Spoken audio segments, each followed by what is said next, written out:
এস্তেদিও the লুজের সেই বৃষ্টি ভেজা রাতেই বদলে গিয়েছিল গল্প। নায়ক হয়ে উঠেছিলেন বেনফিকার গোলকিপার ট্রুবিন, আর সেই হারই রিয়াল মাদ্রিদকে ঠেলে দেয় টপ 8-এর বাইরে। খেলতে হয় অতিরিক্ত নকআউট ম্যাচ। এবার আবার মুখোমুখি চ্যাম্পিয়ন্স লিগের নকআউট ফেজ। রিয়ালের সামনে সেই পুরনো হিসাব, কিন্তু জোসে মরিনিও ভিন্ন সুরে। তিনি বলছেন, প্রথম লেগেই সব শেষ করতে হবে এমন নয়। ঠান্ডা মাথা, আত্মবিশ্বাস, পরিকল্পিত আঘাত, এর সাথে সেই বিখ্যাত সতর্কবার্তা, আহত রাজা ভয়ঙ্কর। মরিনিও জানেন রিয়ালকে কিভাবে নাড়তে হয়। ইতিহাসও আছে তার হাতে। নিউ ক্যাম্প, বার্সেলোনা, ইউরোপের মঞ্চ, এবার লক্ষ্য সান্তিয়াগো বার্নাবিউ।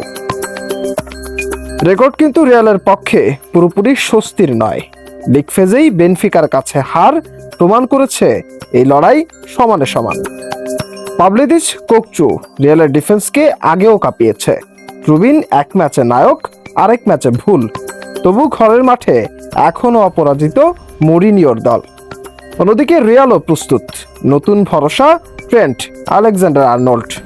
সব মিলিয়ে প্রশ্ন থেকেই যায়, মরিনিওর কৌশল জিতবে নাকি আহত রাজা রিয়াল মাদ্রিদই দেখাবে আসল খেল।